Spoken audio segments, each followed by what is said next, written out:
Hello everyone, welcome back to another episode of Simply Investing. Another good morning, last full day of trading, till for the holidays. Lots of good things going on. Market's going to be overall up probably for the rest of the year. Oil, might be time to start buying oil, so let's talk oil. I still think the price is going to fall a little bit lower, but I don't think it's going to get any less than $33 a barrel. But with that said, a lot of companies are going to benefit from those prices. So energy companies that distribute energy are going to get it because the cost of buying fuel is going to be cheaper for them. So to fuel those oil-based power plants and everything like that, it's going to be a little bit cheaper. And they're going to generate some huge returns because, of course, they're buying in large quantities of oil. So they're going to buy. Then I would say start buying into Exxon Mobil. I mean, they're going to pay you dividends, but they're going to get back on track. And in a year and a half, they're going to make some money. So it's a good long-term hold. And if you can, buy some oil commodities. Just buy them. And see, look into it, see when you can hold them. I'd buy them now because in about 2 months, you're probably going to be able to sell those for quite a bit of money.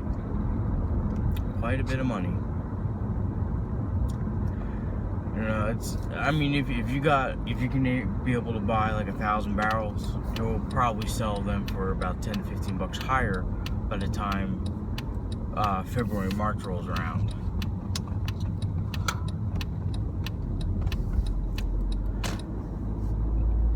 And I think some trading houses are going to benefit from it too. Goldman Sachs, Blackstone, JP Morgan, lots of hedge funds, because they're playing the energy pot as well. But let's also talk a little bit about retail. Retail just seems to be, there's not a lot of stars out there. Gotta admit, there's not a lot of stars. JCPenney keeps dropping a little bit. I think it's going to be a great buy if it gets under $5. It's going to be a great buy because I just don't see them going out of business. But I do see them starting to make a turnaround. And this is why I think brick and mortar stores are going to make a turnaround. Yes, we have Amazon. Yes, a lot of people have internet, but a lot of people are cutting their bills. So what's the first bill that you cut? Your home internet. Most people are. It's like, well, I can't afford that. And first thing you do when you are trying to shrink down your budget, you cut out all the little dollar coffees. Like you say, well, do I really need to go get a cup of coffee from Starbucks every day? No? Okay, then you're going to cut that, right? Well, the same thing. Do I need Hulu? No, cut it. Do I need 100 bits per second internet? Cut it. And then if it's still not worth it, they'll cut it again. Next thing they will cut will be their smartphones. So I'll just cut it off. We'll move to prepaid. I'll cut it off this month. I'll just pay for the voice. Why? Because you can pay for the voice for like 25 bucks and get unlimited talk, rather than spend 80 bucks and have your phone have 2 gigs of data. So I think the internet's going to slow down. I think internet buying is going to slow down, especially with people being more self-conscious about, security and everything. Because guess what? You can't steal my identity if I go into Walmart and buy my stuff with cash, or I go into JCPenney and buy my pants with cash. A little hard to steal my identity if I'm only paying cash. So I'd say I think in a couple of years, retail's going to be really, really good. And I think Amazon's at the tipping point. Amazon is a bubble in itself, and it's eventually going to pop. He's right.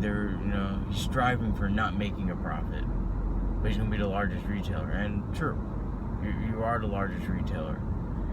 And you can say all the algorithms you want. You can say all of that. But if I'm going to buy cash, I can't go to Amazon. I cannot. And with more Americans becoming poorer, middle class shrinking their budget down, Amazon's going to be the one thing that goes out the window.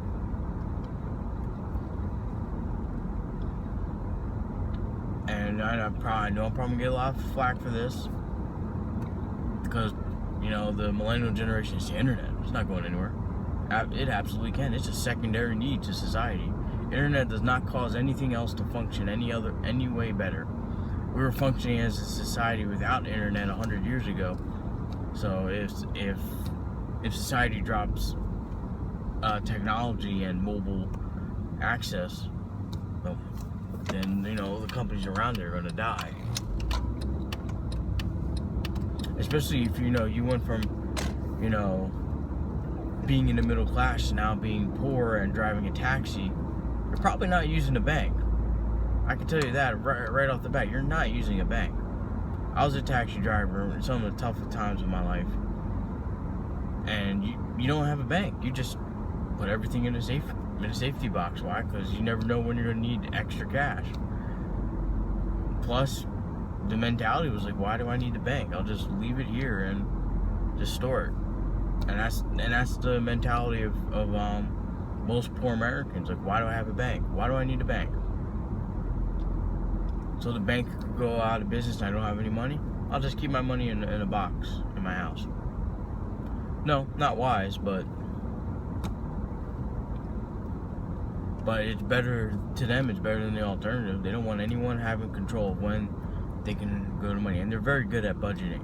And the first thing they're going to take away, they're not going to pay for internet. Unless if you give it to them for free, they're not going to pay for it. One, they can't afford $174 a month for some of these packages with internet and TV, and that's some of those don't even count the phone line.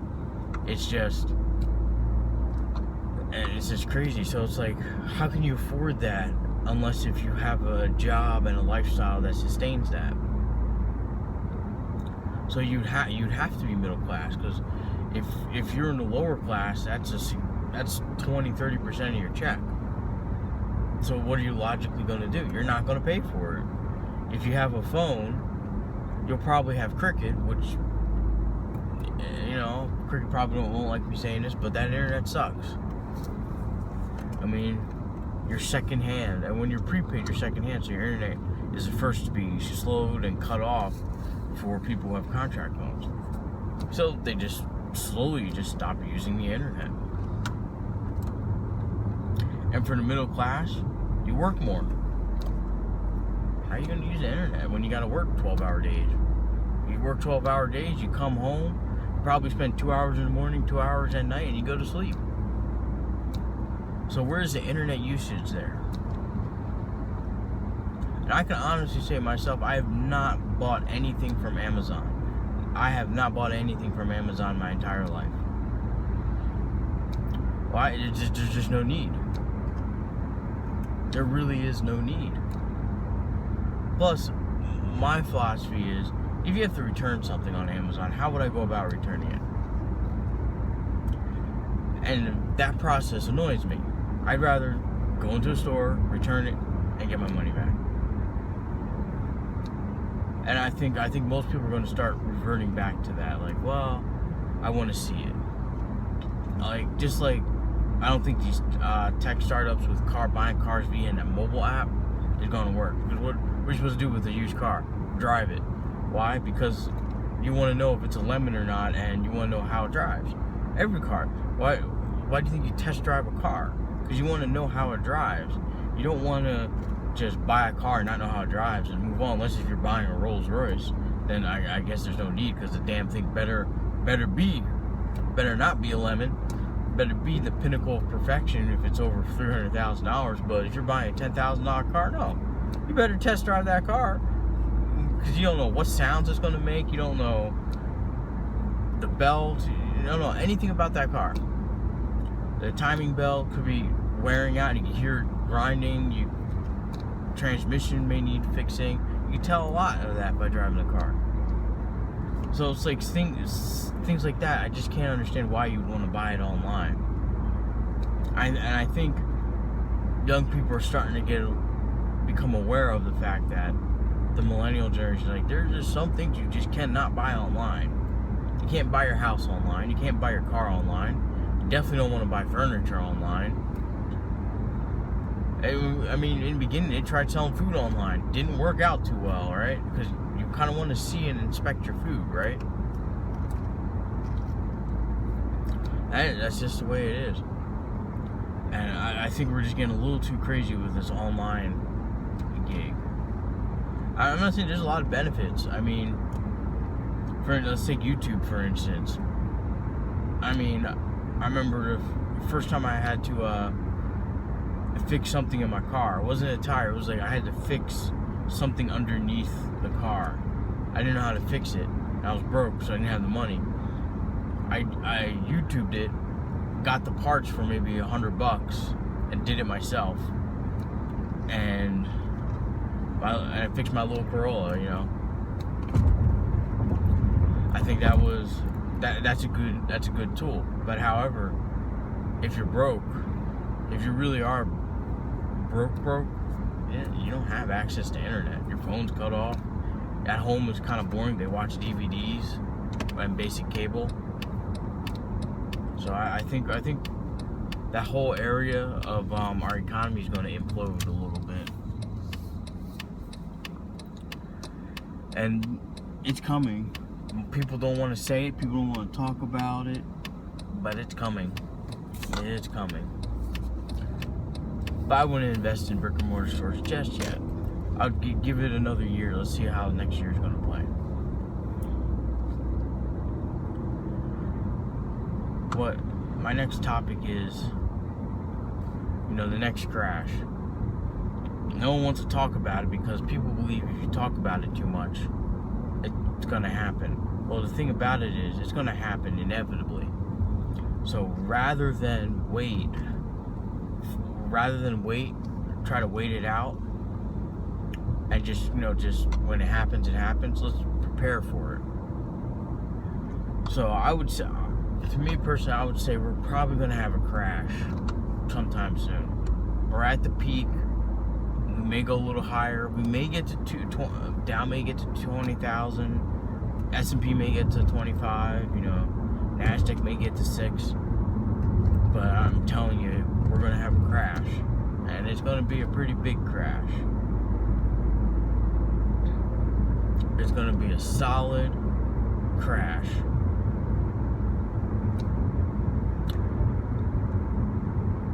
And I think it's a because I think the financial sector just needs to crash. It just needs to, and even though that'd be short term, severely bad, we've been trying to avoid that crash for the last 60 years. The financial sector needs to crash, reset, and reboot. You know, they let Lehman Brothers go out of business, but really they should just let it. If a bank fails, it fails. If a trading house and lending institution like Goldman Sachs fails, it fails, which they will fail.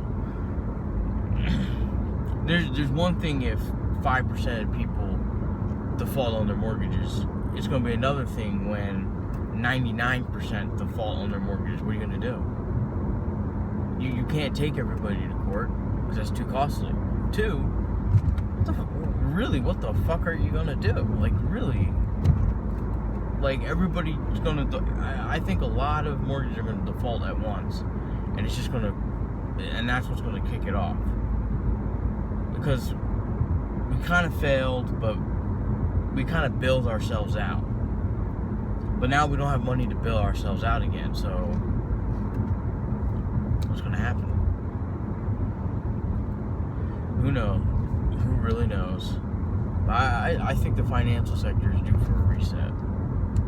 I think the economy just needs to crash and reset again. And have a true reset. Just let it reset itself. And it will reset itself. Because businesses have to learn. If you want to earn money off of the American people, you kind of have to have the American people working at a decent wage. I mean, Henry Ford knew this. I wanted to sell a car to the everyday man, so I should pay the everyday man the ability to afford to buy my cars. What happened? Ford happened. Somewhere along the line, we forgot that. We forgot that process. Like, you can't just, how should I put it? You can't expect people to buy your products if their wages are stagnant, if, jobs are stagnant. I mean, there's no use for skilled labor. There's more of a demand for someone to work at McDonald's than there is for someone to go be an electrical engineer. Yet we have more and more people going to college because they're trying to get a better job. But when you get out, people are like, well, here's a job for $32,000 a year as a starting electrical engineer. And you know what? You're not even contracted. You're not even fully in the company. You're like contract. You're like a temporary contractor. So after 6 months, they kick you when the project's done. Okay, well, you just graduated, even with a master's. And it's just like, even accountants are having a tougher time trying to get that $60,000 a year job. Even accountants are having a tough time with that.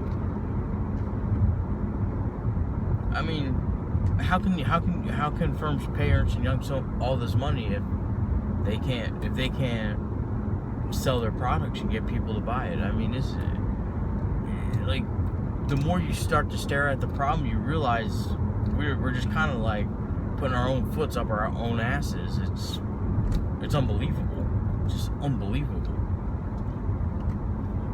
And I just don't understand. I don't understand the concept of how we can expect to pay people shit. I mean, the town I just moved to, I kind of went out of the States and then kind of came back. And I came back to a town, and I'm talking to people, and they're like, yeah, I need a job that's like $15 an hour.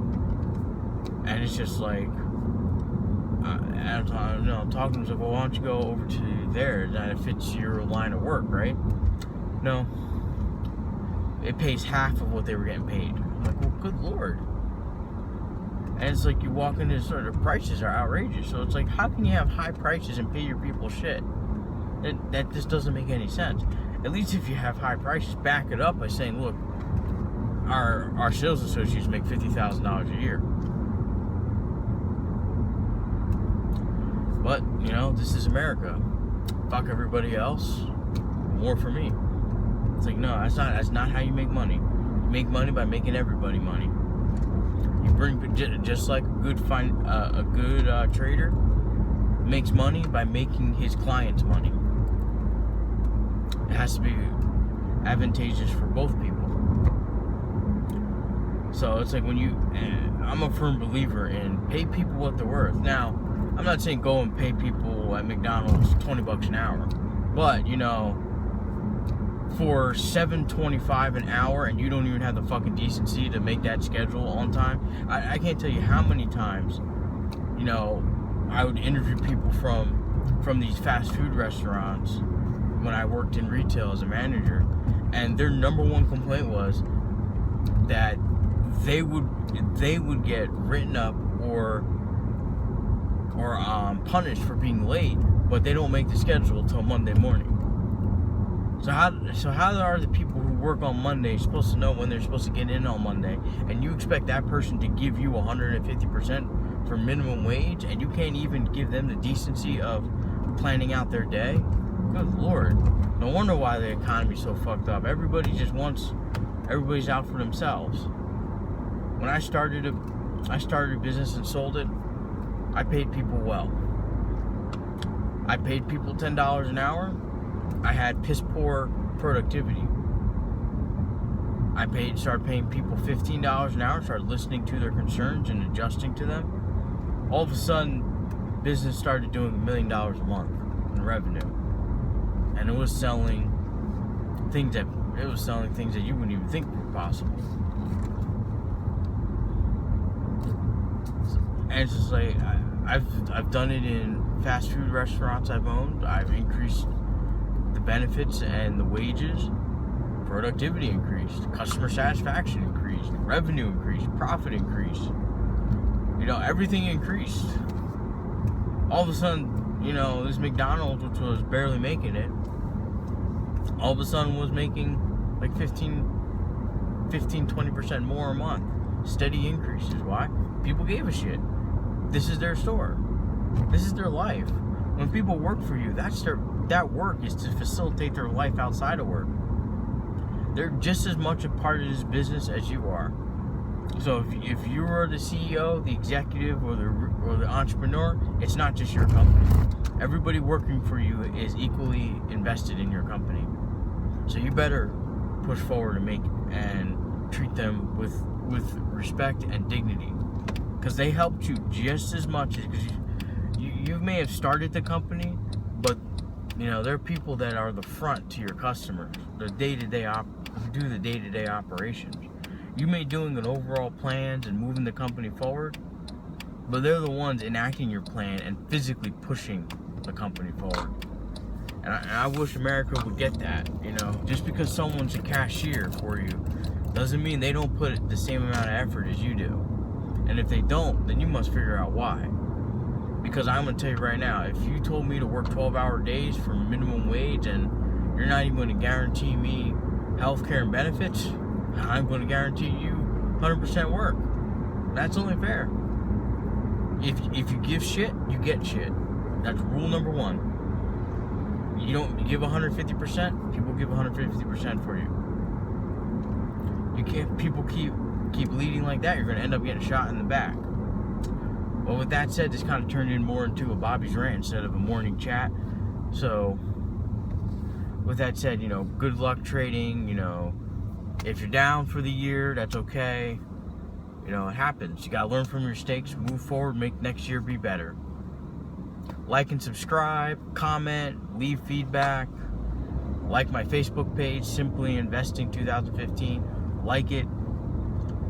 Follow me on Twitter, simply_invest. And I look forward to talking to you guys soon after the holidays. Oh, and have a wonderful holiday. Merry Christmas to everyone. Happy holidays to everyone else. Enjoy life, spend time with family. It's also a new year. Eat the prime rib. Have a great meal at the end of the year, and have a great meal coming into the year. So good luck. I'll try to answer feedback. I'm kind of flying back to see family, so I might not be able to post videos or do anything else like that over the next few days, but I will try to answer any questions you guys have. With that said, good luck, have fun, stay focused, respect the process, leave your emotions out of your trading, and just enjoy. God bless. And enjoy the holidays. Till next time.